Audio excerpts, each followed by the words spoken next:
जांचकर्ता का काम अक्सर ईर्ष्या योग्य नहीं होता, खासकर जब वे अनसुलझे मामलों से जूझते हैं। कभी कभी अपराध या गुमशुदगी के मामले सबूतों की कमी से ठंडे पड़ जाते हैं। इनमें से कुछ मामलों में कभी भी कोई जवाब नहीं मिलते और रहस्य कभी सुलझ नहीं पाता। मेरी लू और स्टीफन गैरी की दुखी शादी 1983 में शुरू हुई थी और 1986 में वैलेंटाइन डे पर दुखद रूप से खत्म हो गई थी। ये जोड़ा, जो ज्यादातर अपने समृद्ध शुगरलैंड स्थित घर से बीमा व्यवसाय चलाता था, अक्सर झगड़ते हुए देखे जाते थे, लेकिन स्टीफन ने इन आरोपों को नकारा। 14 फरवरी को स्टीफन ने दफ्तर से काम किया। उस दोपहर उसने मेरीलू की मां मारिया से कहा कि वह घर पर मेरीलू का हालचाल ले, क्योंकि वह वैलेंटाइन डे या मारिया की जन्मदिन की पार्टी के बारे में बात नहीं कर पा रहा है। मारिया ने दरवाजा खुला पाया और 33 वर्षीय मेरीलू को पेट के बल मृत पाया, जिस पर 2 बंदूकों से हमला हुआ था। मेरीलू को दिल में इंजेक्शन देकर पुनर्जीवित करने से मृत्यु का समय निर्धारित करना असंभव हो गया। स्टीफन ने एक असफल चोरी की बात कही, यह दावा करते हुए कि $35,000 के गहने, फर कोट और अन्य कीमती सामान गायब थे। मारिया ने असहमति जताई और कहा कि मेरीलू की कुछ भी गायब नहीं थी। स्टीफन, जिन्होंने दावा किया कि वह सुबह 6:30 बजे ऑफिस के लिए घर से निकले थे और उनकी रुकावटों की पुष्टि गवाहों ने की थी, उन्होंने सुबह 7:30 बजे मेरीलू को 5 मिनट की बातचीत के लिए कॉल किया। हालांकि पुष्टि किए गए देखे जाने के बावजूद एक निजी जासूस ने उनके समय पर शक जताया, यह सुझाव देते हुए कि वह बिना किसी की नजर में आए घर लौट सकते थे। जासूस ने नोट किया कि स्टीफन ने अगले दिन उन जगहों पर फिर गया जहां वह रुका था और लोगों को याद दिलाया कि वह 14 तारीख को वहां थे। संदेह और बढ़ाते हुए स्टीफन ने मारिलू पर $4,35,000 की बीमा पॉलिसी ली थी और वह $1,20,000 के कर्ज में था। 10 महीने बाद अदालत ने उसे पॉलिसी का पैसा लेने से रोक दिया। कोई और संदिग्ध कभी पहचाने नहीं गए। मेरीलू के परिवार को मानता है कि स्टीफन ही जिम्मेदार है, लेकिन उस पर आरोप नहीं लगा और मामला अनसुलझा है। 26 जुलाई 2025 का दिन था जब डेविल्स डेन स्टेट पार्क एक अजीब घटना का अनपेक्षित स्थान बन गया, जिसने कई सवालों को अनुत्तरित छोड़ दिया है। उस दिन पुलिस उस जगह पहुंची जहां 2 छोटी लड़कियों को अकेला छोड़ दिया गया था और उनके माता पिता कुछ ही मीटर दूर एक दूसरे के बगल में पड़े थे, खून से सने हुए और सांस नहीं ले रहे थे। उसी दिन 41 वर्षीय मां क्रिस्टन ब्रिग, उनके 43 वर्षीय पति क्लिंटन और उनकी 2 बेटियां पार्क में पारिवारिक सैर के लिए निकले थे, लेकिन उन सभी में से कुछ ही घर लौट पाए। परिवार पैदल रास्ते पर था जब अचानक एक अनदेखा व्यक्ति छुपकर निकला और क्लिंटन पर धारदार चाकू से हमला किया। क्रिस्टन ने बेटियों को इकट्ठा कर ट्रेल से दौड़ते हुए कार की ओर भागी। एक बार जब वे सुरक्षित स्थान पर पहुंच गई तो क्रिस्टन वापस मुड़ी और अपने पति की मदद के लिए दौड़ी। जब तक वो पहुंची, बहुत देर हो चुकी थी। वो अपनी आखिरी सांस ले रहे थे। अब क्रिस्टन हमलावर का चेहरा देख चुकी थी, इसलिए उसे जिंदा नहीं छोड़ा जा सकता था। उस दिन कई पैदल यात्रियों से बात कर जांचकर्ताओं ने संदिग्ध की संभावित प्रोफाइल बनानी शुरू की। वह एक काकेशियन आदमी था जिसने dark pant, ball cap, sunglasses और बिना उंगलियों वाले दस्ताने पहने थे। कथित तौर पर उसके पास एक काला बैकपैक था और उसने गहरे तन रंग की टी शर्ट और ऊपर फुल स्लीव शर्ट पहनी थी जिसकी बाजू मुड़ी हुई थी। गवाहों ने बताया कि उन्होंने उसे नंबर प्लेट ढकी 4 दरवाजों वाली सेडान में निकास की ओर गाड़ी चलाते देखा। माना जाता है कि वह माजदा कार पार्क के पास जंगल में स्टेट हाईवे 170 या 220 पर देखी गई थी। संदिग्ध का एक स्केच बाद में जारी किया गया और 5 दिन तक उसकी तलाश के लिए अभियान चलाया गया। 30 जुलाई को पुलिस ने एक व्यक्ति को पकड़ा जिसे वे इस अपराध के पीछे मानते हैं। 28 वर्षीय एंड्रयू जेम्स मैगेन, जो हाल ही में अरकानसस आए थे और स्प्रिंगडेल पब्लिक स्कूल्स में शिक्षक बनने वाले थे, को हथकड़ी लगाकर जेल की कोठरी में ले जाया गया। लेकिन अब तक उसका परिवारों या छात्रों से कोई संपर्क नहीं हुआ था। मैगेन का न आपराधिक इतिहास है, न मानसिक बीमारी, न कोई मकसद। गिरफ्तारी के बाद उसने कथित तौर पर अपराध कबूल किया और कहा कि उसने पहले क्लिंटन पर हमला किया जब क्रिस्टन बच्चों को सुरक्षित जगह ले जा रही थी। गिरफ्तारी के अगले दिन मैगैन पर मृत्युदंड योग्य हत्या के 2 आरोप लगाए गए। मुकदमे में उसने खुद को निर्दोष बताया, जिससे उसकी पहली कबूलनामे पर सवाल उठे। डीएनए सबूत अपराध स्थल से मिला और उससे मेल खाता था। वो महत्वपूर्ण तरल पदार्थ जिसका इस्तेमाल मैगैन को अपराध स्थल से जोड़ने के लिए किया गया था, उसकी उस चोट से आया था जो उसे पीड़ितों पर हमला करते समय लगी थी, जब पीड़ित उसे रोकने की पूरी कोशिश कर रहे थे। उनके पास संदिग्ध था, लेकिन रहस्य खत्म नहीं हुआ। जांचकर्ता नहीं समझ पाए कि मैगैन, जिसके पास न मकसद था न पीड़ितों से संबंध या आपराधिक इतिहास, उसने इतना साहसी और तीव्र हमला क्यों किया। पुलिस को कोई भी चेतावनी संकेत नहीं मिले कि वह इस अपराध को अंजाम देने की योजना बना रहा था, जिससे पूर्व नियोजित होने की संभावना को खारिज कर दिया गया। उसने अपनी पहचान छुपाने की कोई कोशिश भी नहीं की और उसे कई गवाहों ने देखा जो उसकी पहचान कर सकते थे। साथ ही निगरानी कैमरों ने भी उसे रिकॉर्ड किया। आरोप तय करने की कार्यवाही के दौरान मैगैन ने मुश्किल से ही कुछ बोला और पूरी प्रक्रिया के दौरान उसने बहुत कम भावनाएं दिखाई। गहन जांच के बावजूद पुलिस अभी तक इस घिनौने कृत्य का कोई कारण नहीं ढूंढ पाई है और संदिग्ध ने भी जवाबों की तलाश में ज्यादा मदद नहीं की है। वर्तमान में एक लंबी कानूनी प्रक्रिया चल रही है। मैगैन अब भी हिरासत में है और उनसे जनवरी 2026 में अदालत में पेश होने की उम्मीद है, जिससे इस घटना के जवाब और समाधान मिलने की आशा है। 1970 और 80 के दशक में सीरियल किलर मामलों में बढ़ोतरी हुई थी। तैनोंग नॉर्थ सीरियल किलर नामक संदिग्ध को अधिकारियों की कोशिशों के बावजूद पकड़ा नहीं जा सका। ये मामला 30 मई 1980 को शुरू हुआ, जब ऑस्ट्रेलिया के विक्टोरिया के फ्रैंक्सटन नॉर्थ से एलिसन रूक नाम की एक महिला के लापता होने की रिपोर्ट दर्ज कराई गई थी। उसके दोस्तों ने पुलिस को बताया कि वह फ्रैंक्सटन के एक स्टोर जाने बस पकड़ने वाली थी। 5 जुलाई को उसका शव मैक्लेलैंड ड्राइव के झाड़ियों में मिला, जब एक आदमी अपने कुत्ते को टहला रहा था। 6 दिसंबर 1980 को दोपहर 2 बजे टैनोंग नॉर्थ विक्टोरिया में ब्रू रोड की पुरानी रेत खदान में कचरा फेंकते वक्त 3 लोगों ने चौंकाने वाली खोज की। एक आदमी ने झाड़ियों में कुछ अजीब देखा और जांचने पर इंसानी अवशेष देखकर दंग रह गया। समूह ने पुलिस से संपर्क किया। इसके बाद की घटनाएं आज भी पुलिस के लिए रहस्य हैं। जब पुलिस ने इलाके की तलाशी ली तो उन्हें न सिर्फ वे अवशेष मिले जिनकी बात की जा रही थी, बल्कि कम से कम 2 और लोगों के अवशेष भी मिले।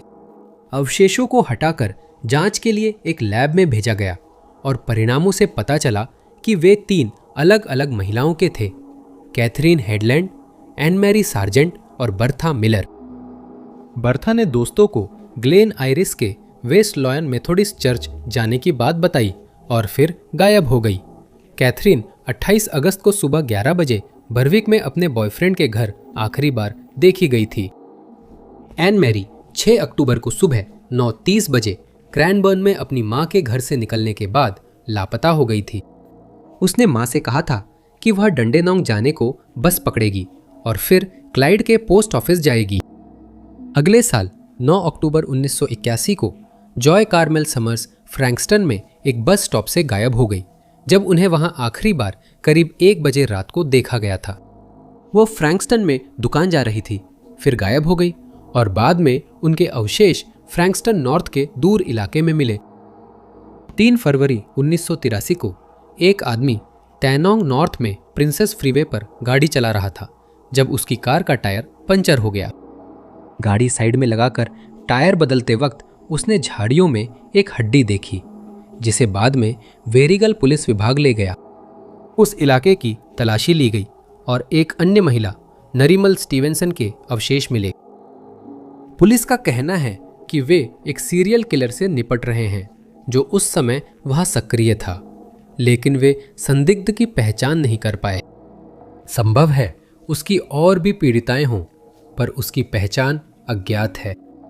और इन मामलों के बारे में किसी के पास भी कोई जानकारी हो तो उनसे अनुरोध है कि वे क्राइम स्टॉपर्स विक्टोरिया से एक 800-333-000 पर संपर्क करें। ये 21 जनवरी 2025 की बात है और चिली के पटागोनिया क्षेत्र में सन्नाटा बेहद गहरा था। सुबह के अंधेरे में ट्रेल कैमरे की लाल बत्ती ही रोशनी थी जो अंधेरे से लड़ रही थी। कैमरा ट्रैप वन्यजीव निगरानी प्रोजेक्ट के लिए लगाया गया था। हालांकि कैमरा सिर्फ प्यूमा और पुद्दू हिरण ही नहीं बल्कि उससे भी ज्यादा कुछ कैद करने वाला था। ये कुछ अजीब और अजीबोगरीब चीज कैद करने वाला था, कुछ ऐसा जो सभी को हैरान कर देगा। कैमरा घास के मैदान के किनारे है जो सार्वजनिक सड़क या बस्ती से काफी दूर है। उन्होंने समतल क्षितिज पर ध्यान केंद्रित किया जहां न स्ट्रीट लाइट थी न गाड़ियां। संभावित प्रकाश स्रोत न होते हुए भी रात 12-22 बजे दो स्रोत रहस्यमय रूप से प्रकट होते हैं और किसी अज्ञात जगह से आते हैं। सिर्फ 2 सेकंड में 3 तस्वीरें ली गई जिनमें वह पल सामने आया जब कैमरे पर 2 रहस्यमय रोशनी दिखाई दी। इसी समय एक छोटी वीडियो रिकॉर्ड की गई थी जिसमें धीमा करके दिखाया गया कि रोशनियां अचानक प्रकट होती है और दृष्टि रेखा के ऊपर से नीचे उतरती है। पहले एक बड़ा गोला दिखता है, फिर तुरंत एक छोटी वस्तु नजर आती है। दोनों रोशनियां चमकदार रेखा छोड़ती है जो शायद कैमरे के लेंस फ्लेयर के कारण है। वो चीजें कैमरे के सामने बनी रहती है, चकाचौंध करती है और बिना स्पष्टीकरण गायब हो जाती हैं। ये कैमरा ही नहीं, अन्य कैमरे भी उपयोग में हैं। इस परियोजना के तहत चिली के पटागोनिया और टिएरा डेल फुएगो में और 64 कैमरे लगाए गए हैं। इतने रिकॉर्डिंग डिवाइस के बावजूद सिर्फ एक कैमरे ने इस अजीब घटना को रिकॉर्ड किया, जिससे विशेषज्ञ हैरान हैं कि इसका कारण क्या है। अजीब व्याख्याएं और रहस्य सामने आए हैं, जैसे कीड़ों का लेंस के पास उड़ना या मकड़ियों का कैमरे पर चढ़ना। यह भी सुझाव दिया गया है कि ये रोशनी प्लाज्मोइड्स थी, जो प्लाज्मा का एक अल्पकालिक रूप है जिसके बारे में ज्यादा जानकारी नहीं है और जो प्रकृति में बहुत कम ही देखा जाता है। प्लाज्मोइड्स का उल्लेख अक्सर गोलाकार बिजली के साथ होता है। हालांकि कई सिद्धांतों के बावजूद विशेषज्ञों ने सहमति जताई है कि इन अजीब रोशनियों के स्रोत का अभी तक कोई ठोस स्पष्टीकरण नहीं है और ये फिलहाल एक रहस्य ही बना हुआ है। 24 वर्षीय लैरी मॉरिस 1974 में तुल्सा ओक्लाहोमा में एक छात्र थे और अपने खाली समय में वे अस्थायी सिस्मोग्राफर के रूप में काम करते थे। उस साल अप्रैल में उन्होंने रिवर्टन वायोमिंग में काम पूरा किया और आगे ऐसे और अध्ययन की योजना बनाई थी। उन्होंने अपने दोस्तों और परिवार को बताया था कि वे येलोस्टोन नेशनल पार्क की यात्रा की योजना बना रहे हैं और वे अपने वायोमिंग स्थित घर लौटने वाले हैं। उनके परिवार को तब चिंता हुई जब उनके बॉस ने संपर्क कर बताया कि वे लौटने के बाद सोमवार को काम पर नहीं पहुंचे और एक गुमशुदगी का मामला दर्ज किया गया। जांचकर्ता अपार्टमेंट गए, तलाशी में किसी आपराधिक करतूत का कोई सबूत नहीं मिला। उन्होंने मान लिया कि उनके साथ कुछ अनहोनी हुई है। लगता है वे रिवर्टन और जैक्सन के बीच कहीं लापता हो गए, क्योंकि कोई सबूत नहीं था कि वे येलोस्टोन पहुंचे थे। लैरी के मामले का विवरण देश भर के पुलिस विभागों को भेजा गया, जिससे पहली सुराग मिली। आइडाहो के ट्विन फॉल्स शेरिफ कार्यालय ने जांचकर्ताओं से संपर्क किया ताकि उन्हें सूचित किया जा सके कि उन्होंने लैरी मार्विन मॉरिस नामक एक व्यक्ति को हिरासत में लिया है जिस पर चोरी का संदेह था। लेकिन इसका कोई फायदा नहीं हुआ, क्योंकि बाद में पता चला चोर का असली नाम जैक लिंकन था। वो कोलोराडो के प्री पैरोले सेंटर से फरार था, इसलिए उसने झूठा नाम दिया। पता चला वह जेम्स जैगर्स नामक अपराधी के साथ मिली भगत में था, जिसके साथ उसने पहले जेल की कोठरी साझा की थी। जब उनकी तलाशी ली गई तो पुलिस को उनके पास लैरी का ड्राइविंग लाइसेंस और क्रेडिट कार्ड मिले और यह पता चला कि उन्होंने लैरी के नाम पर एक कार किराए पर ली थी। गाड़ी के अंदर अन्य चोरी की घटनाओं के सबूत मिले और उन्हें प्रत्येक को 15 साल की जेल की सजा सुनाई गई। जांचकर्ताओं को लगता था कि उन्हें लैरी के साथ क्या हुआ था यह पता है, पर दोनों ने सहयोग नहीं किया। वे कहते रहे कि उन्होंने लैरी से कभी नहीं मिले, जबकि उनके पास लैरी की चीजें मिली। कुछ दिनों बाद खबर आई कि लैरी की कार एक 1966 की फोर्ड सैन फ्रांसिस्को के एक रिपेयर शॉप में मिली है। यही दोनों चोरों ने वह कार किराए पर ली थी जिसमें पकड़े गए, और माना गया कि उन्होंने लैरी की कार को नुकसान पहुंचाया और उसकी जानकारी का इस्तेमाल करके मजबूरी में दूसरी कार किराए पर ली। लैरी की कार मरम्मत के बाद उसके परिवार को लौटा दी गई। मुख्य सिद्धांत यह है कि मॉरिस और जैगर्स किसी तरह लैरी की कार में घुसने में कामयाब हो गए, संभवतः लिफ्ट लेते समय, और जब वे रिवर्टन और डुबोइस के बीच यात्रा कर रहे थे तब उन्होंने उसकी जान ले ली। ऐसा संदेह है कि उन्होंने उसका शव हाईवे के पास एक जंगल वाले इलाके में छोड़ दिया और इन इलाकों की अच्छी तरह से तलाशी ली गई, लेकिन लैरी का कोई सुराग कभी नहीं मिला। उस वक्त कोई डीएनए सबूत इकट्ठा नहीं किया गया और मामला ठंडा पड़ गया। अविवादित सबूत आखिरकार मिल सकता है, वह सबूत जो यह पुष्टि करने के लिए जरूरी है कि मंगल ग्रह कभी जीवन को बनाए रख सकता था या निकट भविष्य में संभावित रूप से रहने योग्य ग्रह बन सकता है। नासा का परसिवियरेंस मंगल रोवर पथरीले लाल ग्रह की सतह पर यात्रा करते हुए महत्वपूर्ण जानकारी इकट्ठा कर रहा है। 18 जुलाई पिछले साल परसिवियरेंस ने जेजेरो क्रेटर के ब्राइट एंजल फॉर्मेशन में चियावा फॉल्स नामक मडस्टोन के भीतर रिंग नुमा आकृतियां, जिन्हें लियोनार्ड स्पॉट्स कहा गया, और छोटे नोड्यूल, जिन्हें पॉपी सीड्स कहा गया, कैमरे में कैद किए। चियावा फॉल्स में सफेद कैल्शियम सल्फेट की प्रमुख नसें फैली है।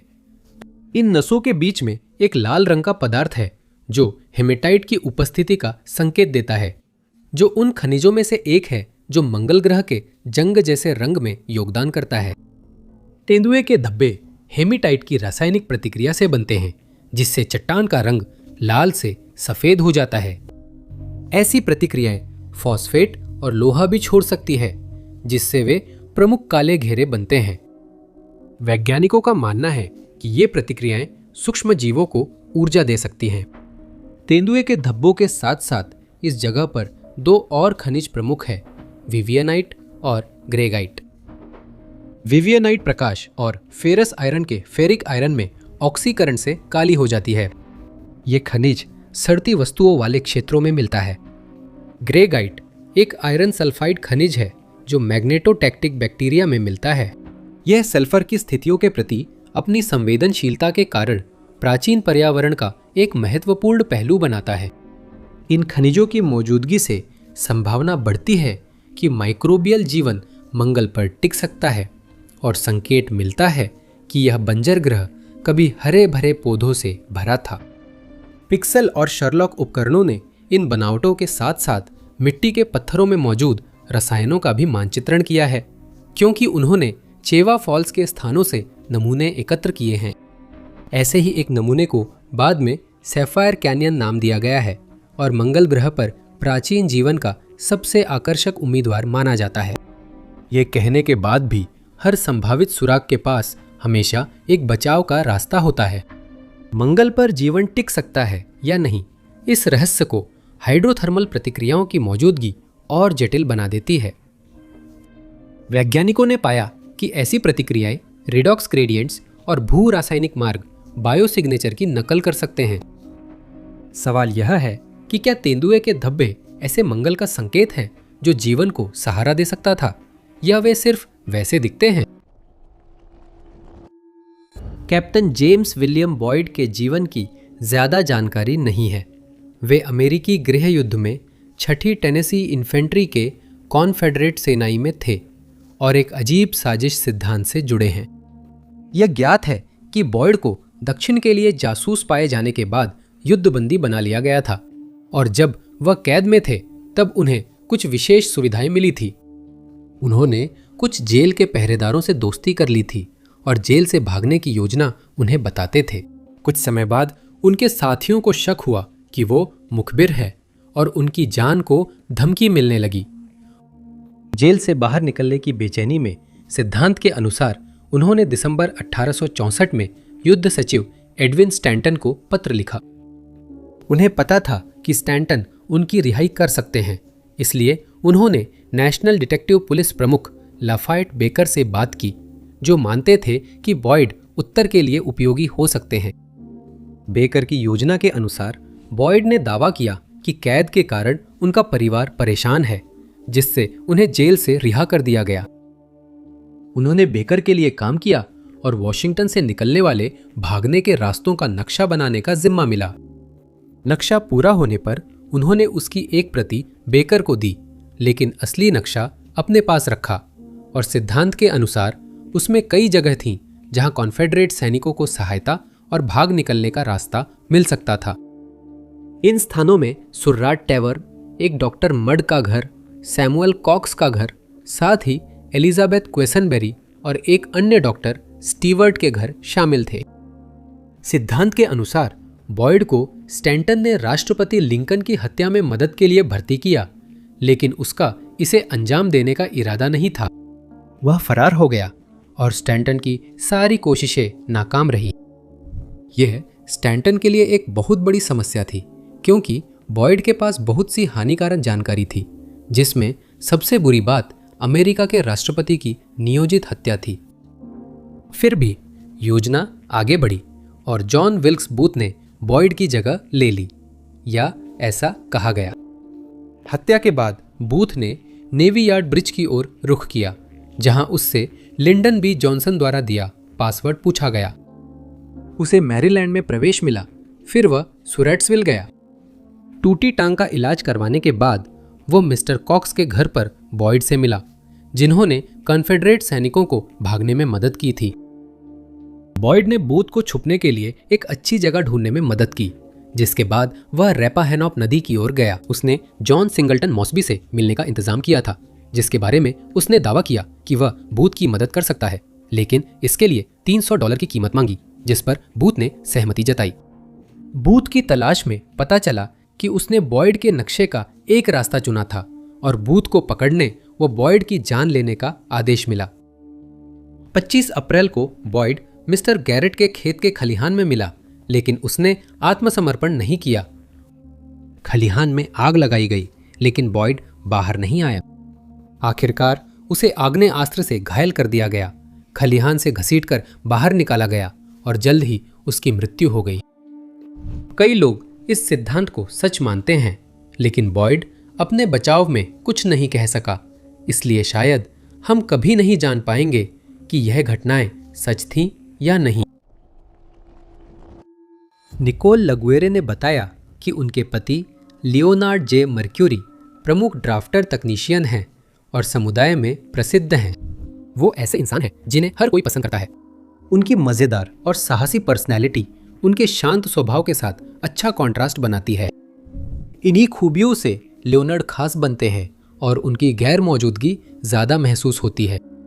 निकोल के मुताबिक उनके पति को मानसिक स्वास्थ्य की समस्या थी, जो 25 नवंबर की सभा में और बढ़ गई। सभा के बाद लियोनार्ड और बेचैन हो गए, इसलिए उन्हें आपातकालीन चिकित्सा सहायता दिलाने का फैसला किया गया। 29 अक्टूबर को 57 वर्षीय लियोनार्ड को गार्डनर के हेवुड अस्पताल में भर्ती किया गया, जहां उनका इलाज किया गया। अस्पताल में भर्ती होने के 2 दिन बाद 31 अक्टूबर को सुबह 3 बजे पुलिस अधिकारी अचानक निकोल के दरवाजे पर आ गए। वे एक जरूरी खबर लेकर आए थे। लेनर्ड भाग गया था और अब लापता था। कथित तौर पर लियोनार्ड ने अपने कमरे की खिड़की तोड़ी, बाहर निकला, अस्पताल की छत पर गया, वहां से कूद गया और भाग गया। निकोल ने इस परेशानी के लिए अस्पताल को दोषी ठहराया है और जवाब मांग रही हैं कि उनके पति की निगरानी के लिए एक गार्ड होने के बावजूद वे कैसे भागने में सफल हो गए। उन्होंने एक नर्स और मनोचिकित्सक से फोन पर बात की, जिन्होंने बताया कि लियोनार्ड के भागने के वक्त वहां एक गार्ड था, क्योंकि उसे आपात स्थिति में भर्ती किया गया था। ये स्पष्टीकरण नहीं बता सका कि घटना कैसे हुई या किसी ने पीछा क्यों नहीं किया। अचानक और अप्रत्याशित रूप से गायब होने के बाद गार्डनर पुलिस विभाग द्वारा एक गहन जांच शुरू की जाएगी। चूंकि लापता व्यक्ति एक जोखिमग्रस्त व्यक्ति है, पुलिस ने यह सुनिश्चित किया कि वे उसे खोजने के लिए हर संभव प्रयास करेंगे। जमीन पर व्यापक खोजबीन में सड़कों, पास के जंगलों और इमारतों की तलाशी हुई। कुत्तों की टीमों को उसे ढूंढने के लिए बुलाया गया और सोनार सिस्टम्स ने पूरे शहर में खोजबीन की। हालांकि ये कोशिशें बेकार साबित हुईं और आखिरकार ये धीरे धीरे कम होने लगी। निकोल ने इसके बाद खुद ही तलाश शुरू कर दी और एक गो फंड शुरू की, जिसकी आमदनी एक निजी जासूस पर खर्च की जाएगी। उन्हें रकम जुटाने में सिर्फ 1 दिन लगा और रॉकवेल इन्वेस्टिगेशन से डाना प्रेस्टन भी इसमें शामिल हो गए। प्रेस्टन ने पता लगाया कि लियोनार्ड जंगल की ओर भागा और वहीं गया जहां ट्रैकिंग डॉग के निशान खत्म हो गए थे।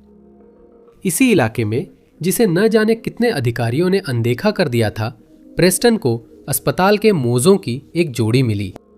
अस्पताल के मोज़े शायद लियोनार्ड के थे, जो अस्पताल की पोशाक में ही वहां से गया था। इसके बाद प्रेस्टन ने जांचकर्ताओं से मुलाकात की, जिन्होंने मोजे मिलने पर कहा कि लापता व्यक्ति या तो झील में है या किसी ने उठा लिया। निकोल अब भी पति की तलाश कर रही है और मानती है कि बाहर कोई न कोई जरूर कुछ जानता होगा। वह राज्य के शहरों कस्बों में पर्चे बांट रही है और find Leonard mercury Facebook page पर नियमित अपडेट भी दे रही है। प्रेस्टन अब भी इस मामले से अब भी जुड़े हुए हैं और उन्होंने खुद तलाश अभियान चलाए हैं। जानकारी गार्डनर पुलिस विभाग को 97863265000 पर दी जा सकती है। 43 वर्षीय लुइस फॉकनर और उनकी 2 वर्षीय बेटी 1980 में सेंट किल्डा, विक्टोरिया, ऑस्ट्रेलिया में गायब हो गई थी। एकमात्र संदिग्ध बेटी के पिता जॉर्ज सदरलैंड थे, लेकिन सबूत न मिलने पर उन पर आरोप नहीं लगे। लुइस, जिनके 3 बच्चे पूर्व पति के साथ थे, जॉर्ज सदरलैंड के साथ प्रेम संबंध में थीं और फिर से गर्भवती हो गईं। 26 अप्रैल 1980 को लुइस ने कोरिन वाइल से कहा कि वह पार्कर कॉर्नर, जिप्सलैंड में एक ऐसे आदमी से मिलने, जिसे वो आलू किसान कहती थी, जा रही है। उस समय सदरलैंड का उस आलू के खेत से नाता था। वाइल ने देखा कि लुइस एक सफेद होल्डन पिकअप ट्रक में बैठी, जिसे एक ठेठ ऑस्ट्रेलियाई आदमी चलाकर लेने आया था। 1 हफ्ते बाद लुइस की बड़ी बेटी और दादी को उनका अपार्टमेंट खाली मिला। लुइस, जिन्हें गठिया के कारण चलने के लिए छड़ी की जरूरत थी, वह छड़ी पीछे छोड़ गई थी। उनकी बेडसाइड टेबल की दराजें खाली थी, साथ ही टीवी, सूटकेस, कपड़े और बेटी का जन्म प्रमाण पत्र गायब था। पुलिस ने सदरलैंड से पूछताछ की, जिन्होंने मार्च के बाद लुइस को देखने से इनकार किया। उन्होंने पत्नी से सुलह कर ली थी और फार्म में साथ रह रहे थे, लेकिन लुइस से मिलना जारी रखा। मालिक के पास सफेद होल्डन पिकअप था, जिसे सदरलैंड इस्तेमाल कर सकता था। 2 महीने बाद सदरलैंड ने संपत्ति सस्ते में बेचकर पूर्व पत्नी के साथ अमेरिका चले गए, फिर कई साल बाद ऑस्ट्रेलिया लौटे।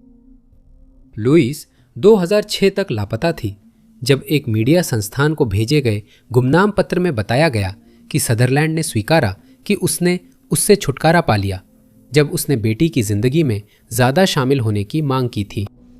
जांच के बावजूद सदरलैंड पर आरोप नहीं लगे और वह अब भी जांच के दायरे में है, जबकि लुइस का ठिकाना अज्ञात है। मानव डीएनए में लुप्त मानव प्रजातियों के अवशेष मिलते हैं। दशकों तक हमें यह विश्वास दिलाया गया कि हम एक प्रारंभिक मानव की संतान हैं, लेकिन हाल की खोजों के अनुसार हमारी गुमशुदा वंशावली इससे कहीं अधिक जटिल है। हम केवल होमो इरेक्टस की विकसित संतान नहीं हैं और ना ही हम केवल निएंडरथल और डेनिसोवन डीएनए का संगम हैं। इस कहानी में और भी बहुत कुछ है, जिसे हम हाल के वर्षों में समझ और ज्ञान की अपनी खोज के दौरान ही जान पाए हैं। 2020 में ही घोस्ट लीनिएजेस शब्द ने नया रहस्य जन्म दिया।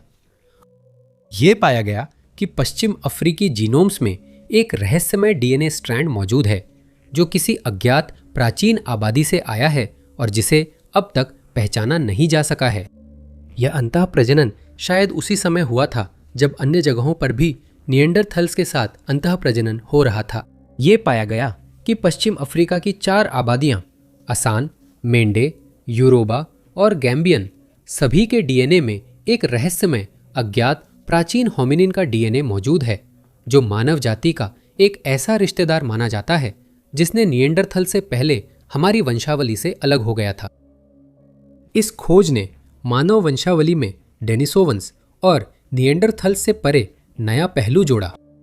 पहेली में कुछ और अनसुलझे टुकड़े जोड़ते हुए मई 2025 में चीन के यूनान प्रांत में शोधकर्ताओं ने इसी तरह की एक खोज की।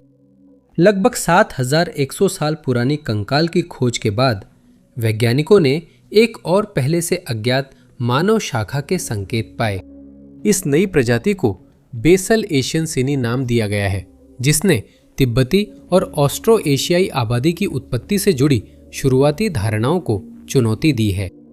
माना जाता है कि हाल ही में नामित घोस्ट प्रजाति अन्य मानव प्रजातियों से करीब 40,000 साल पहले अलग हुई थी। 2020 के अध्ययन के साथ मिलाकर चीन में 100 से अधिक कंकाल अवशेषों की जांच और विश्लेषण से इस वर्ष हुई खोजों ने कई शोध पत्रों को जन्म दिया है। अध्ययनों से पता चलता है कि निएंडरथल, डेनिसोवन और विलुप्त मनुष्यों का एक तीसरा अज्ञात समूह ने अज्ञात और विलुप्त होमिनिडों की उससे भी पुरानी आबादियों के साथ कम से कम एक बार संकरण किया था, जिनकी रहस्यमयी वंश रेखाओं के बारे में हमें कुछ भी पता नहीं है। वॉयलेट चार्ल्सवर्थ, जिन्हें मे भी कहा जाता था, एक ठग महिला थी जिन्होंने 1900 के शुरुआती वर्षों में कई सालों तक अधिकारियों को चकमा दिया। उनका भाग्य अब भी अज्ञात है, क्योंकि वो गायब होकर फिर कभी नहीं मिली। वायलेट का जन्म 1884 में स्टैफर्ड, इंग्लैंड में हुआ। उनके पिता डेविड बीमा एजेंट थे। मां मिरियम घर पर रहकर वॉयलेट व 3 बच्चों की देखभाल करती थीं। सदी के बदलते ही परिवार नॉर्थ वेल्स के राइल में चला गया, जहां वे अपनी संपत्ति के कारण प्रसिद्ध हो गए। स्थानीय लोग वायलेट की चर्चा करते थे, जो महंगे कपड़े पहनती और लग्जरी गाड़ियों में घूमती थीं। वह कुछ हद तक मशहूर शख्सियत बन गई थी, क्योंकि उनकी गतिविधियां अक्सर अखबारों में आती थीं। 1809 में एक चांदनी रात गाड़ी चलाते समय उनका जीवन बदल गया। मई में सामने से आती कार से बचने के लिए उन्होंने अचानक मोड़ लिया और उनकी गाड़ी बकरी की गाड़ी से टकरा गई। 1909 में 25 साल की उम्र से कुछ दिन पहले वह एक और दुर्घटना में शामिल हुई। वह, उनकी बहन और ड्राइवर नॉर्थ वेल्स तट पर गाड़ी चला रहे थे, तभी उनकी कार दीवार से टकरा गई। दुर्भाग्य से वॉयलेट, जो गाड़ी चला रही थी, विंडस्क्रीन से बाहर फेंकी गई और चट्टानों पर गिरी। फिर लहरों ने उन्हें बहा दिया और वह कभी नहीं मिली। कई लोग मानते हैं कि उन्होंने अज्ञात कारणों से मौत का नाटक किया था। बाद में यह सामने आया कि वह अपनी हैसियत से ऊपर रह रही थी, क्योंकि उन पर 17,000 पाउंड यानी लगभग $22,000 का कर्ज था।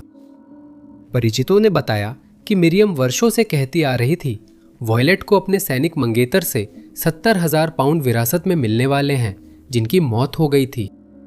उसने एडवर्ड जोन्स नाम के एक डॉक्टर से भी सगाई कर ली थी, और जब उन्हें उसकी संभावित विरासत के बारे में पता चला तो उन्होंने उससे शादी करने के लिए हामी भर दी। यह उल्लेख करना चाहिए कि उसने दावा किया था कि उसे यह पैसा 25 साल की उम्र पूरी होने पर मिलने वाला है। उसने एडवर्ड से 5,000 पाउंड उधार लिए और वादा किया कि किस्मत चमकने पर लौट आएगी। इसी वादे से मिसेज स्मिथ नामक विधवा से 400 पाउंड भी चुरा लिए। उसने पैसे का इस्तेमाल शेयर बाजार, महंगे कपड़े और यूके में संपत्तियां खरीदने में किया। उसकी गुमशुदगी की जांच अभी भी जारी थी और एक समय पर मार्गरेट मैक्लियोड नामक एक महिला को स्कॉटलैंड के एक होटल में देखा गया, जो वॉयलेट से काफ़ी मिलती जुलती थी और वॉयलेट की बहन के साथ थी। अफवाहें फैलने लगी कि मार्गरेट असल में लापता वारिसा है, लेकिन जब उनसे पूछा गया तो उन्होंने इन दावों से इनकार कर दिया। दोनों महिलाएं ग्लासगो जाकर सेंट्रल सेटिएशन होटल में एक कमरा साझा किया, और जब मीडिया उनके पीछे लगी हुई थी तो उन्होंने चेकआउट के बाद सामान ले जाने वाली लिफ्ट का इस्तेमाल करके किसी भी तरह का ध्यान आकर्षित करने से बचने की कोशिश की। लेकिन एक रिपोर्टर उनकी योजना भांप गया और उसने उन्हें घेर लिया, जिससे वॉयलेट को मानना पड़ा कि उसने मां की मदद से अपनी मौत का नाटक किया था। उन्हें और मिरियम को गिरफ्तार कर 5 साल की सजा सुनाई गई, लेकिन वे सिर्फ 3 साल जेल में रहीं। 27 अगस्त 2025 को टुनसा में एक सिटी काउंसिल की बैठक आयोजित की गई। इस बैठक का मुख्य फोकस सामुदायिक विकास ब्लॉक अनुदानों के लिए बजट ट्रांसफर और बेघर लोगों से संबंधित अध्यादेश पर था, जिसमें काउंसिल बेघर लोगों के शिविरों की सफाई और यह चर्चा करती कि क्या इससे और अधिक नुकसान हो रहा है या नहीं। शाम 5 बजे टुल्सा की सेकेंड स्ट्रीट पर काउंसिल चैम्बर के दूसरे माले पर लोग एकत्र हुए और चर्चा शुरू हो गई। इन बैठकों में हमेशा अधिकार और गरिमा का माहौल रहता है, लेकिन प्रवाह जल्द ही अप्रत्याशित रूप से बाधित हो जाता है। वो बाधा एक डरावनी धमाके के रूप में आई। सभा की रिकॉर्डिंग की जा रही थी और कैमरों ने ठीक उसी पल को कैद कर लिया जब भूकंप जैसे धमाके ने पूरे भवन को हिला दिया, जिससे वक्ता अपनी बात के बीच में ही रुक गया। अधिकारियों ने उलझन और चिंता से एक दूसरे को देखा। आश्चर्यचकित होकर उन्होंने कमरे को देखा, यह सोचते हुए कि खिड़कियों को हिला देने वाला धमाका कहां से आया था। रहस्यमय तरीके से कुछ मिनट बाद इमारत में दूसरा धमाका हुआ और वो पहले की तरह ही जोरदार तरीके से हिली। सिटी काउंसलर एंथनी आर्ची ने उस अजीब घटना को याद करते हुए बताया कि कैसे वो रहस्यमय धमाका इमारत को हिला गया था और वहां मौजूद लोगों के दिलों में डर बैठा गया था। दूसरी घटना के बाद अधिकारी और प्रशासनिक लोग जल्दी से इमारत से बाहर निकल गए, इस उम्मीद में कि वे पता लगा सके कि ये डरावने धमाके कहां से आ रहे हैं। अजीब था कि इमारत के बाहर ऐसा कुछ नहीं दिखा जो इसका कारण बन सके। कुछ लोगों ने घटना की तुलना भूकंप से की, लेकिन उस समय वहां कोई भूकंपीय गतिविधि दर्ज नहीं हुई। लगता है उस भयानक गर्जना की कोई मौसम संबंधी वजह नहीं थी जिसने पार्षदों को हिला दिया। अगर ये भूकंप या कोई मौसमी घटना नहीं थी तो फिर क्या था? ये वही सवाल है जो जांच के बाद भी महीनों तक बिना जवाब के रहा। जवाबों की कमी के कारण समुदाय के भीतर स्वाभाविक रूप से तनाव पैदा हो रहा है। हम सोचते हैं इन डरावनी थ्योरीज में कौन सी सही हो सकती है। अधिकांश लोग शापित वस्तुओं की अफवाहों को तुरंत अंधविश्वास या कल्पना की उड़ान मानकर खारिज कर देंगे। कई लोगों ने एरिजोना के एस्कलांटे पेट्रिफाइड फॉरेस्ट नेशनल पार्क में जाकर खासकर वहां से पेट्रिफाइड लकड़ी के टुकड़े हटाने पर अभूतपूर्व बदकिस्मती का अनुभव होने की रिपोर्ट दी है, जबकि यह कानून के खिलाफ है। जंगल में आने वाले कई लोग यात्रा की यादगार लेने से खुद को नहीं रोक पाते, जिससे अक्सर गंभीर परिणाम होते हैं। अतीत में यह असामान्य नहीं था, क्योंकि खोजी अक्सर अपनी गाड़ियों में इस लकड़ी को भर लेते थे, जिसके बाद वे इसे पास के कस्बों के निवासियों को बेच देते थे। उन दिनों में लकड़ी को हटाने पर कोई कानून नहीं था, लेकिन दिसंबर 1962 में यह बदल गया, जब जंगल को आधिकारिक रूप से राष्ट्रीय उद्यान घोषित कर दिया गया। उस दिन से जो भी व्यक्ति लकड़ी हटाते हुए पाया जाता, उस पर जुर्माना लगाया जाता था। लेकिन इसके बावजूद कुछ लोग चोरी छिपे लकड़ी अपने घर ले जाने से नहीं रुके। एक बार एक आदमी ने एक स्मृति चिन्ह लेने का फैसला किया और पार्क छोड़ने से पहले चुराए गए लकड़ी के टुकड़े को छुपाने के लिए काफी कोशिशें की, लेकिन ज्यादा समय नहीं बीता था कि उसने उस वस्तु को एक पत्र के साथ पार्क वापस भेज दिया, जिसमें उसने लिखा था कि उसकी जिंदगी बिखर रही है और वह पूरी तरह से मान चुका था कि उस पर जंगल का श्राप लग गया है। एक व्यक्ति ने पार्क अधिकारियों से चुराई गई लकड़ी लौटाने की गुजारिश की ताकि उसकी जिंदगी सामान्य हो सके। एक आगंतुक ने बताया कि पार्क घूमने आए वक्त वह और उसकी गर्लफ्रेंड 3 साल से साथ थे। जाने से पहले उसने चुपके से एक लकड़ी का टुकड़ा अपनी जेब में रख लिया और बिना किसी चेतावनी के घर लौटते समय उसकी गर्लफ्रेंड ने अचानक उससे रिश्ता तोड़ लिया। दूसरों ने बताया है कि जंगल से चोरी करने के बाद उन्हें गंभीर स्वास्थ्य समस्याओं का सामना करना पड़ा, लेकिन जैसे ही उन्होंने लकड़ी वापस कर दी, वे ठीक होने लगे। कुछ लोगों ने बताया कि कैसे उन्हें सार्वजनिक रूप से अपमानित होना पड़ा, जबकि अन्य ने कहा कि ये अभिशप्त वस्तुएं न होती तो हादसे नहीं होते। दुनिया भर से पार्क अधिकारियों को लकड़ी के टुकड़े लौटाए गए। एक आदमी ने 30 पाउंड से ज्यादा वजनी चुराए हुए स्मृति चिन्ह भी वापस किए। यह स्पष्ट नहीं कि उसने पार्क से इतनी लकड़ी कैसे निकाली, लेकिन यह बहुत बुरा विचार था। जो भी मामला हो, आशा है कि ये घटनाएं आगंतुकों को संरक्षित क्षेत्र से जीवाश्म लकड़ी चुराने से रोकेंगी, जहां भारी जुर्माना उनकी चिंता का सबसे छोटा कारण हो सकता है। ASKAP यानी Australian square kilometre array pathfinder की रेडियो इमेजेस ने एक अजीब अत्यंत धुंधला बुलबुला को कैद किया है, जिसे केवल रेडियो तरंगों पर ही देखा जा सकता है। ये बबल लगभग एक परिपूर्ण वृत्त है। इसका कोई स्पष्ट एक्सरे या ऑप्टिकल समकक्ष नहीं। इन असामान्य विशेषताओं ने इस विसंगति के लिए सबसे उपयुक्त नाम दिया, टेलियोस, जो एक ग्रीक शब्द है जिसका अर्थ है परिपूर्ण और संपूर्ण। टेलियोस की खोज संयोगवश हुई जब खगोल भौतिक विज्ञानी मिरोस्लाव फ्लिपोविक शक्तिशाली रेडियो टेलीस्कोप से प्राप्त छवियों का अध्ययन कर रहे थे। यही वह अजीब छवि थी जो तुरंत सबसे अलग दिखाई दी, जिससे आगे अध्ययन की आवश्यकता महसूस हुई और इसने खगोल विज्ञान की दुनिया को आकर्षित कर लिया। शुरुआत में शोधकर्ताओं ने इसे एक सुपरनोवा के अवशेष बताया, लेकिन इसकी समरूपता अब भी अजीब और इस श्रेणी के लिए असामान्य है। आमतौर पर किसी तारे के विस्फोट के बाद बची हुई गैस की फैलती हुई परतें अनियमित और पहचान में न आने वाले आकार की होती हैं।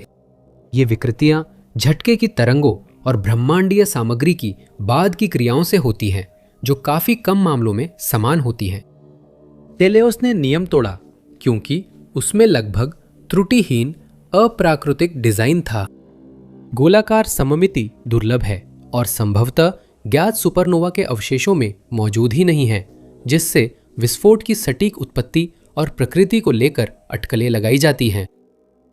इस रहस्यमय आकार के अलावा वैज्ञानिक अभी भी इस वस्तु की दूरी, वास्तविक आकार और उम्र का पता लगाने के लिए संघर्ष कर रहे हैं। विशेषज्ञ केवल अनुमान, अटकलें और सिद्धांत ही प्रस्तुत कर पाए हैं।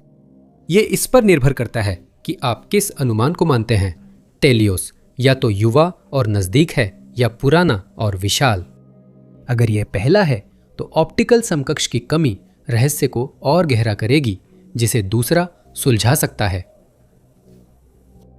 लेकिन अगर ये दूसरा है तो हमें यह सोचने पर मजबूर होना पड़ेगा कि इसे पहले कभी क्यों नहीं देखा गया। सच कहूं तो हमें टेलियोस क्या है नहीं पता और इसके अस्तित्व की व्याख्याएं केवल अनुमान हैं। फिर भी उन्नत ज्ञान और तकनीकी प्रगति के बावजूद हम नहीं जानते कि हमारे आसपास कौन से रहस्य छिपे हैं या वे दुनिया के लिए खतरा हैं या नहीं। 1748 में लंदन से आए एक नवविवाहित जोड़े के लिए जहाज पर सवार होकर शुरू हुई खुशी भरी यात्रा एक त्रासदी में बदल गई। लेडी लव अबॉन्ड की कहानी ईर्ष्या, क्रोध और रहस्य से जुड़ी है और कई लोग मानते हैं कि वो जहाज आज भी समुद्र में तैरता है। उस साल 13 फरवरी को कप्तान साइमन रीड और उनकी नई दुल्हन ने लंदन में जहाज पर सवार होकर पुर्तगाल के लिए रवाना हुए, जहां वे अपना हनीमून मनाने का प्लान बना रहे थे। उन्होंने अपने कुछ दोस्तों को भी उनके साथ आने के लिए आमंत्रित किया था और सभी के अनुसार जहाज के चालक दल के सदस्य बहुत अनुभवी थे। यह भी कहा जाता है कि जहाज पर माहौल खुशी और जश्न का था। संगीत बज रहा था और यात्री आनंद ले रहे थे। यह माहौल आदर्श था, लेकिन कुछ भयावह हो रहा था जिससे रीड अनजान था। उसका पहला सहायक जॉन रिवर्स रीड की पत्नी से एक तरफा प्रेम करता था और अस्वीकार किए जाने को स्वीकार नहीं कर पा रहा था। हालात और भी खराब हो गए थे क्योंकि अब वह उसकी कप्तान की पत्नी बन चुकी थी और जैसे जैसे वे आगे बढ़ते गए रिवर्स का गुस्सा बढ़ता गया। गुडविन सैंड्स के पास पहुंचते ही रिवर्स ने जहाज की कमान ली और बुरी नीयत से लेडी लव अबॉन्ड को रेतीले टीलों में घुसेड़ दिया। जैसे ही जहाज टीलों से टकराया, उसमें पानी भरना शुरू हो गया और क्रू को समझ आ गया कि अब हालात को संभालने की कोई उम्मीद नहीं बची है। पूरी कोशिशों के बाद भी वे जहाज से बाहर न निकल सके, जो जल्दी समुद्र में डूब गया और सभी की जान चली गई। इस त्रासदी की खबर तेजी से फैली और लोग रिवर से सहानुभूति रखते हुए भी उसकी जलनखोरी से कई लोगों की मौत को सही नहीं मान सके। इस बारे में कुछ भी नहीं किया जा सकता था और इस घटना को इतिहास की किताबों में एक टाली जा सकने वाली त्रासदी के रूप में दर्ज कर लिया गया। जल्द ही लेडी लवबॉन्ड और यात्रियों की यादें धुंधली पड़ गई, लेकिन ठीक 50 साल बाद अकल्पनीय घटना घटी। 13 फरवरी 1798 को खतरनाक गुडविन सैंड्स के पास नाव चला रहे मछुआरों के एक समूह ने एक अजीब नजारा देखा। उनके सामने पानी में लेडी लवबॉन्ड अचानक प्रकट हुई, लेकिन अब वह पहले जैसी सुंदर जहाज नहीं रही थी। आदमियों ने बताया कि जहाज के चारों ओर अजीब हरी चमक थी और जहाज से संगीत आ रहा था।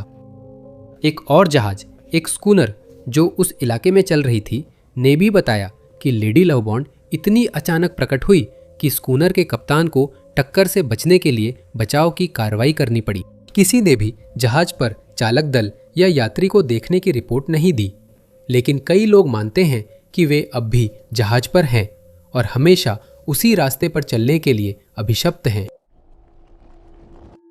एक अकेली यात्रा, एक छोड़ी हुई कार, 922 और 650 एकड़ का नेशनल पार्क, ये वे बेचैन करने वाले तत्व हैं जो मिसौरी निवासी एंजल बूलिया के अजीब मामले में हावी हैं।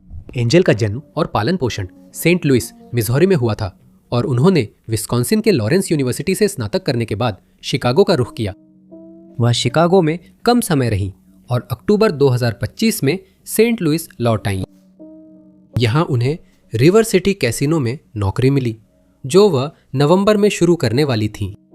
दुर्भाग्य से एंजल अपनी नई नौकरी शुरू नहीं कर पाईं, क्योंकि वह उसी महीने रहस्यमय रूप से गायब हो गई। 6 नवंबर को 26 वर्षीय एंजल वॉशिंगटन के पोर्ट एंजल्स जाने वाली फ्लाइट में बैठी। कैसीनो में नौकरी शुरू करने से पहले वह ओलंपिक नेशनल पार्क जाना चाहती थी। ये अकेली अचानक की गई यात्रा 9,22,650 एकड़ के इस प्राकृतिक आरक्षित क्षेत्र में उनकी पहली यात्रा होने वाली थी। शुरुआत में एंजल ने वहां सिर्फ कुछ दिनों के लिए रुकने की योजना बनाई थी और जिससे लगता था कि वो 10 नवंबर को घर लौट आएंगी। हालांकि अप्रत्याशित रूप से उन्होंने अपनी यात्रा को अनिश्चित समय के लिए बढ़ाने का फैसला किया। सेंट लुइस की आरामदायक जिंदगी छोड़ने के 11 दिन बाद एंजल को आखिरी बार पोर्ट एंजल्स में खरीदारी करते हुए देखा गया था, जहां वह निगरानी कैमरे की फुटेज में अकेली नजर आई थीं। वीडियो में दिखता है कि उन्होंने कथित तौर पर वॉलमार्ट से $800 का कैंपिंग गियर खरीदा, जिससे लगता है ओलंपिक नेशनल पार्क में उनका रुकना अपेक्षा से ज्यादा लंबा था। इस खरीदारी के एक दिन बाद एंजल ने अपनी मां को अपनी एक मुस्कुराती हुई तस्वीर भेजी और उन्हें बताया कि वो ठीक हैं। ये आखिरी बार था जब एंजल की कोई खबर मिली थी। थैंक्सगिविंग डे बीत गया, पर उस युवती ने परिवार से संपर्क नहीं किया। उन्हें तुरंत समझ आ गया कि कुछ गलत है। कुछ दिन बाद एंजल की मां घबराहट संभालने की कोशिश कर रही थी। आखिरकार 27 नवंबर को उन्हें मजबूर होकर पोर्ट एंजल्स पुलिस विभाग को वह निराशाजनक फोन कॉल करनी पड़ी। जांच में आखिरी निगरानी फुटेज मिली, जिससे पता चला कि एंजल पार्क में ज्यादा देर रुकने वाली थी। पता चला कि उनका फोन 18 तारीख को आखिरी बार इस्तेमाल हुआ था। उसके बाद सोशल मीडिया पर कोई गतिविधि नहीं हुई। उस वक्त लापता महिला 2025 फोर्ड ब्रोंको स्पोर्ट किराए पर ले रही थी। कार महीने के अंत तक नहीं मिली। उसे सोल्डक ट्रेल हेड और पार्क में छोड़ दिया गया था। गाड़ी की पूरी तरह से तलाशी ली गई, जिसके दौरान कई परेशान कर देने वाली चीजें मिली। जांचकर्ताओं को युवती का खरीदा कैंपिंग सामान मिला, जिससे लगता है कि उसने सामान खोला ही नहीं। वहां 3 सबवे सैंडविच भी बिना खाए मिले, जो वॉशिंगटन के वॉलमार्ट से खरीदे गए थे। फिर वहां एक ऐसी चीज मिली जो बिल्कुल भी वहां की नहीं लग रही थी। ओलंपिक पार्क के मेंटेनेंस वर्कर की चेकलिस्ट और पूल का सामान एंजल की रेंटल कार के ट्रंक में मिला। उसकी मां को बताया गया कि मेंटेनेंस वर्कर से पूछताछ हुई है, लेकिन पुलिस ने यह नहीं बताया कि उस इंटरव्यू में क्या जानकारी सामने आई। उस अनाम वर्कर को संदिग्ध नहीं बताया गया है और एंजल अब भी बिना सुराग रहस्यमय ढंग से लापता है। एंजल बूलिया के ठिकाने के बारे में कोई भी जानकारी Olympic national park tip line 888 653 0009 पर दी जा सकती है। जब पुलिस को बदबू की शिकायत वाले इलाके में बुलाया जाता है तो यह अच्छा संकेत नहीं होता, और यही ठीक 1916 में फ्लैगस्टाफ एरिजोना में हुआ, जिससे एक रहस्य पैदा हुआ जो आज तक अनसुलझा है। उस समय मे प्रेस्कॉट उस क्षेत्र में प्रसिद्ध वेश्यालय मालिक थी। उनका कारोबार उनके बोर्डिंग हाउसों से चलता था और वह एक सख्त महिला के रूप में जानी जाती थी, जो अपने ग्राहकों के किसी भी बुरे व्यवहार को बर्दाश्त नहीं करती थी। हालांकि वे बोर्डिंग हाउस उस इलाके में मे की इकलौती संपत्तियां नहीं थे। वह एक सफल व्यवसायी महिला थी जिन्होंने फ्लैगस्टाफ में कई दोस्त बनाए थे और स्रोतों के अनुसार जो भी उन्हें जानता था वह उन्हें पसंद करता था। लेकिन लगता है कि समुदाय में कोई मे के बारे में अलग राय रखता था। उनका मामला 30 अगस्त 1916 को तब शुरू हुआ जब पड़ोसियों ने देखा कि वे कई दिनों से नहीं दिखे, जो असामान्य था। उन्होंने सोचा कि वे उनके घर जाकर हालचाल लें, लेकिन पास पहुंचते ही मे और फ्रेड के लकड़ी के झोपड़े से तेज बदबू आई। अंदर जाने के डर से उन्होंने पुलिस को बुला लिया। स्थिति गंभीर लग रही थी और पुलिस के पहुंचने के बाद उनकी सबसे बुरी आशंकाएं सच साबित हुईं। झोपड़ी में जाने पर उन्हें वह जोड़ा मृत मिला और उनकी मौत कुछ दिन पहले हो चुकी थी। मई और फ्रेड पर चाकू बंदूक से हमला हुआ। फिर हमलावर ने सबूत मिटाने के लिए उनके अवशेष जलाने की कोशिश की। जिस बिस्तर पर वे मिले वो जला था और अवशेषों के ऊपरी हिस्से भी झुलसे हुए थे, लेकिन आग फैल नहीं पाई थी और या तो खुद ही बुझ गई थी या उनके हमलावर ने किसी अज्ञात कारण से उसे बुझा दिया था। झोपड़ी के अलग अलग हिस्सों में, जिसमें फर्श और बिस्तर भी शामिल है, तरल पदार्थ पाया गया था। कुछ लोगों का मानना था कि हमलावर ने झोपड़ी में आग लगाने के लिए ज्वलनशील पदार्थ इस्तेमाल किया, लेकिन इसकी पुष्टि नहीं हुई। कोरोनर जज हैरिंगटन ने बाद में कहा कि जब उन्होंने पहली बार शव देखे तो दोनों एक दूसरे से सटे थे और फ्रेड के हाथ में आग्नेय अस्त्र था, जो उनकी स्थिति में असामान्य था। झोपड़ी की तलाशी में पुलिस को एक उस्तरा मिला जिसमें जैविक सामग्री थी। बाहर एक पुराना जंग लगा उस्तरा मिला जो शायद अपराध से जुड़ा नहीं था। पास की स्टोरेज झोपड़ी के दरवाजे पर हाथ का निशान और जैविक सामग्री मिली जो फर्श पर ज्यादा मात्रा में थी। किसी को अंदाजा नहीं था कि उस जोड़े पर किसने हमला किया, इसलिए जांचकर्ताओं ने कई लोगों से पूछताछ की। मे के दोस्तों ने बताया कि फ्रेड हमले से 4 दिन पहले ही टेक्सास से लौटा था और उनकी मुलाकात सुखद नहीं रही। कई लोगों को फ्रेड के कई प्रेम संबंधों का पता चला और जब उन्होंने उसे इस बात पर घेरा तो तेज बहस हो गई। तय हुआ कि किसी ने पत्र जाली बनाया और हमलावर ने फ्रेड पर आरोप लगाने की कोशिश की, लेकिन किसी ने विश्वास नहीं किया क्योंकि उसकी चोटें खुद से नहीं हो सकती थीं। मामले को हत्या के रूप में दर्ज किया गया, लेकिन पुलिस को और सबूत नहीं मिले और समय के साथ मामला ठंडा पड़ गया। किसी को संदिग्ध नहीं माना गया और शायद हम कभी न जान पाएं कि 1 सदी से भी ज्यादा पहले उस जोड़े की हत्या किसने की थी। हमारे ग्रह पृथ्वी के वातावरण में कुछ अजीब प्रवेश कर गया है। शायद ये धूमकेतु है या कोई पुराना तारा। एक विवादित वैज्ञानिक के अनुसार यह शायद कोई एलियन युद्धपोत है जो संपर्क करना चाहता है। अभी तक कोई ठोस जवाब नहीं मिला है, बस इतना पता है कि 3A एटलस साधारण नहीं है। 1 जुलाई 2025 को नासा द्वारा वित्तपोषित टेलीस्कोप एटलस ने एक अजीब इंटरस्टेलर वस्तु देखी जो इतिहास में तीसरी बार पुष्टि हुई ऐसी घटना थी। खोज के बाद से 3E एटलस को कई बार देखा गया है, जिसमें जेम्स वेब स्पेस टेलीस्कोप द्वारा नियर इंफ्रारेड स्पेक्ट्रोग्राफ से भी कैद किया गया। साइकी अंतरिक्ष यान ने इस कथित धूमकेतु का 8 घंटे में 4 बार पीछा कर अवलोकन किया। पंच मिशन ने भी इस खगोलीय वस्तु की तस्वीरें ली और एक धूमकेतु के लिए असामान्य रूप से छोटी पूंछ की स्पष्ट तस्वीरें बनाने में सक्षम रहा। हालांकि इस वस्तु की पूंछ ही इसकी एकमात्र अनोखी बात नहीं है। पिछले कुछ महीनों में कई असामान्यताएं सामने आई हैं, जिससे वैज्ञानिक हैरान रह गए हैं। ये देखा गया कि एटलस की 2026 की कक्षा इसे बृहस्पति के हिल क्षेत्र के बेहद करीब ले आएगी, जो 53.5 मिलियन किलोमीटर पर है। ये क्षेत्र ग्रह के गुरुत्वाकर्षण की एक बड़ी सीमा है, जो सूर्य के गुरुत्वाकर्षण बल पर हावी रहती है। इस अजीब संयोग को एक इत्तेफाक माना जा रहा है और इससे ये अटकलें भी लगाई जा रही है कि वह वस्तु किसी अज्ञात कारण से जानबूझकर उस क्षेत्र की ओर बढ़ रही है। एटलस में इसके अलावा सोनार इमेज के जरिए कुछ अजीब रंग परिवर्तन भी देखे गए हैं। ये खगोलीय वस्तु भी एक इंटरस्टेलर ऑब्जेक्ट के लिए असामान्य रूप से बड़ी है, जिसका अनुमानित द्रव्यमान अरबों टन है, जो इसे 1I ओमुआमुआ और 2I बोरिसो से भी भारी बनाता है। विवादास्पद खगोलविदों और एलियंस में विश्वास रखने वालों के मुताबिक यह अवलोकन इस उम्मीद को चुनौती देता है कि अंतरिक्ष से आने वाले आगंतुक उतने छोटे नहीं हैं जितना सोचा गया था।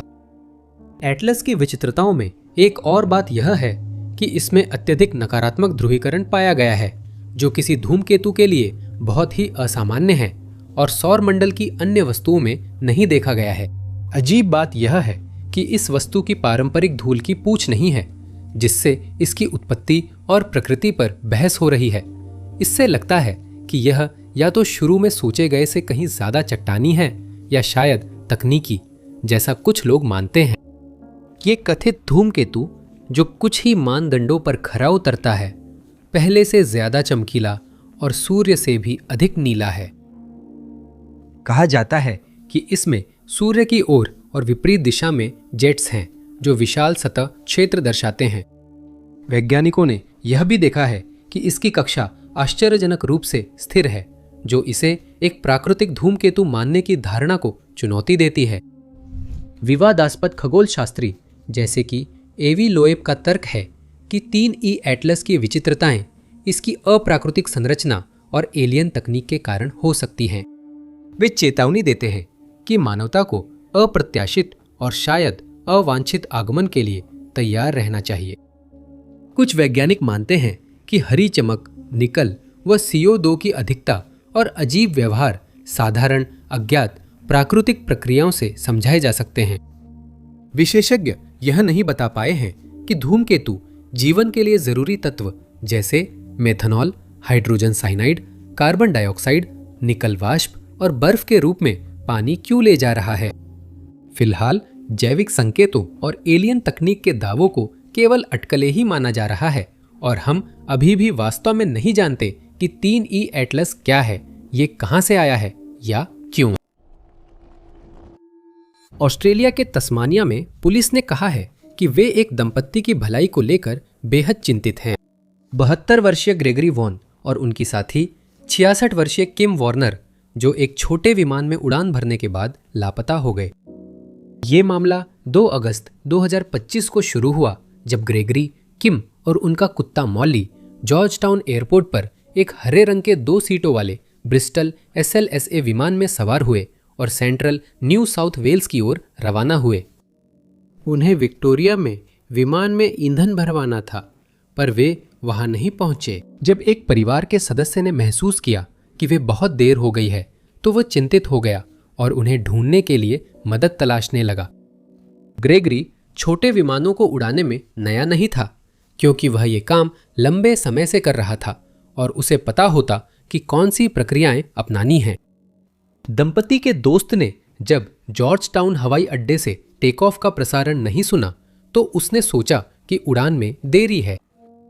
वह हवाई पट्टी पर गया।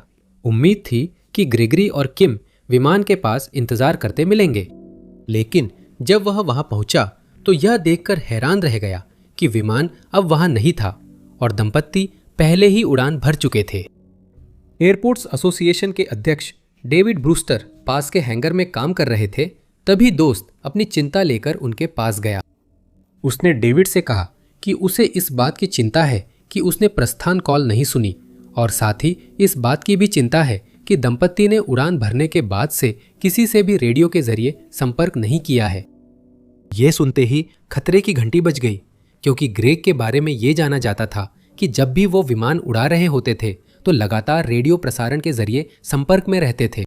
कई बार वह इसका जरूरत से ज्यादा इस्तेमाल करते, जिससे उसकी चुप्पी और भी ज्यादा चिंताजनक लगती थी।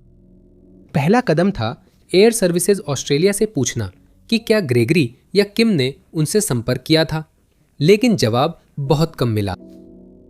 मेलबर्न सेंटर में शिफ्ट बदलने के कारण यह जानने के लिए कि उस जोड़े ने संपर्क किया था या नहीं, उस दिन की सभी रेडियो टेप्स निकालनी पड़ती, लेकिन बिना आपातकाल की पुष्टि के वे ऐसा करने को तैयार नहीं थे। सेंटर ने उन्हें कहा कि वे जांचे कि विमान गंतव्य पर पहुंचा या नहीं, और न पहुंचने पर अधिकारियों व खोज बचाव दल को सूचित करे। इतना लंबा इंतजार करने के इच्छुक न होते हुए दोनों ने फिर खुद ही एक विमान में उड़ान भरी और अपनी तरफ से तलाश शुरू कर दी। उन्होंने जॉर्ज टाउन एयरपोर्ट से तट की ओर उड़ान भरी। नीचे हरे विमान को ढूंढा, लेकिन सफलता नहीं मिली। उनका मानना है कि विमान का रेडियो शायद खराब था और ग्रेगरी को पता नहीं था कि उसकी बात बाहर नहीं जा रही थी। अजीब है कि विमान फ्लाइट रडार मैप्स पर नहीं दिखा, जिससे साफ था कुछ बहुत गलत हुआ। इसके बाद वे हवाई अड्डे लौटे और अधिकारियों से संपर्क किया, जिन्होंने खोज अभियान शुरू किया। एक पुलिस हेलीकॉप्टर ने आसमान से विमान को देखने की उम्मीद में खोजबीन की। खोज में फ्लिंडर्स, केप बैरन और चैपल द्वीप थे, लेकिन 4 महीने से भी ज्यादा समय बाद भी ग्रेगरी, किम या मॉली का कोई सुराग नहीं मिला। विमान या दुर्घटना के किसी भी मलबे का कोई सुराग न मिलने पर आखिरकार खोज को बिना किसी जवाब के बंद कर दिया गया। पुलिस ने यह भी जोड़ा है कि उन्हें किसी संदिग्ध परिस्थिति का कोई सबूत नहीं मिला है और जांच अभी भी जारी है। उसने परिवार को कहा था कि वह काम से लौट रहा है, लेकिन 3 महीने बाद भी वह घर नहीं आया है। जोएल डीनो वाल्डेज एक मरीन पूर्व सैनिक अमेरिकन पावर नामक कंपनी में प्रशिक्षित बिजली लाइनमैन के रूप में काम कर रहे थे। ये नौकरी, जो कोयोट, न्यू मैक्सिको से 6 घंटे दूर थी, उनकी पत्नी और 3 बच्चों का पालन पोषण करने में सहायक थी। जोएल अक्सर सिल्वर सिटी से कोयोट तक लंबी ड्राइव करते और हमेशा घर पहुंच जाते थे। हालांकि 18 सितंबर 2025 का दिन अलग था। उस दिन कुछ अजीब हो रहा था और जो भी था उसके बाद रहस्य शुरू होने वाला था। 36 वर्षीय जोएल ने दोपहर 2:30 बजे अपनी पत्नी को कार्यस्थल से निकलते समय हमेशा की तरह मैसेज किया। उसने पत्नी को बताया कि वह सिल्वर सिटी से घर आ रहा है। घंटों बीत गए, लेकिन जोएल की ओर से कोई और खबर नहीं आई और अगले दिन तक जब वह अब भी नहीं पहुंचा था तो परिवार स्वाभाविक रूप से चिंतित हो गया। जोएल की गुमशुदगी दर्ज कराने से पहले उसकी पत्नी और परिवार ने उससे कई बार संपर्क करने की कोशिश की। ये सभी कोशिशें हर बार नाकाम रहीं। स्वतंत्र जांच में पता चला कि लापता व्यक्ति का क्रेडिट कार्ड उसी दिन शाम 5:40 बजे सेंटा फे इलाके में इस्तेमाल हुआ, जब उससे आखिरी बार संपर्क हुआ था। बैंक स्टेटमेंट से पता चला कि एल्सोप्स सीरियोज रोड पर ईंधन के भुगतान हुए थे। खाते में पास के वेल्स फार्गो एटीएम से नकद निकासी का एक अतिरिक्त लेन देन भी था। परिवार के अनुसार ये दोनों लेन देन कोई असामान्य बात नहीं थी, लेकिन संवाद की कमी निश्चित रूप से असामान्य थी। एक और दिन बीत गया और कार्ड पर और भी लेन देन हुए, जिससे अब कुछ चिंता होने लगी थी। इस बार गैस की खरीद इतनी बड़ी थी कि जोएल की 2015 शेवरले सिल्वराडो 2500 ही नहीं बल्कि कई गाड़ियां भरी जा सकती थीं। इन लेन देन के बाद ही पत्नी ने कार्ड रद्द कर दिया था। 21 सितंबर को उन्होंने ये मान लिया कि उनके पति अब घर नहीं लौटेंगे और भारी मन से स्थानीय पुलिस स्टेशन जाकर जोएल वाल्डेज की गुमशुदगी की रिपोर्ट दर्ज करवाई। गायब होने की खबर के एक दिन बाद एक गवाह ने उम्मीद जगाने वाली बात की जानकारी दी। उन्होंने दावा किया कि उन्होंने सिल्वराडो को अल्बुकर्क में देखा, लेकिन यह स्पष्ट नहीं है कि वह उसी दिन था या पहले। जोएल का ट्रक अभी भी लापता है। इस घटना के आसपास की परिस्थितियों को संदिग्ध माना गया है, क्योंकि ऐसा माना जा रहा है कि कोई और जो जोएल नहीं है उसके क्रेडिट कार्ड का इस्तेमाल कर रहा है और वे अब भी ऐसा करने की कोशिश कर रहे हैं, भले ही कार्ड रद्द कर दिया गया हो। न्यू मैक्सिको स्टेट पुलिस इस गुमशुदगी और उस व्यक्ति के कार्ड के 6 अनधिकृत इस्तेमाल और इस्तेमाल की कोशिशों की जांच कर रही है। इस लापता व्यक्ति के ठिकाने के बारे में कोई भी जानकारी न्यू मैक्सिको स्टेट पुलिस को 505, 841, 902, 55 पर दी जा सकती है। देखने के लिए आप सभी का बहुत धन्यवाद। अगर आपको यह वीडियो पसंद आया हो तो जरूर उस लाइक बटन को दबाएं। साथ ही सब्सक्राइब करना और उस नोटिफिकेशन बेल को दबाना न भूलें, ताकि आप हमारे सभी आने वाले वीडियोस से अपडेट रह सके। लेकिन मेरा नाम टॉप 5 अननोन्स है और मैं आप लोगों से अगले वीडियो में मिलूंगा।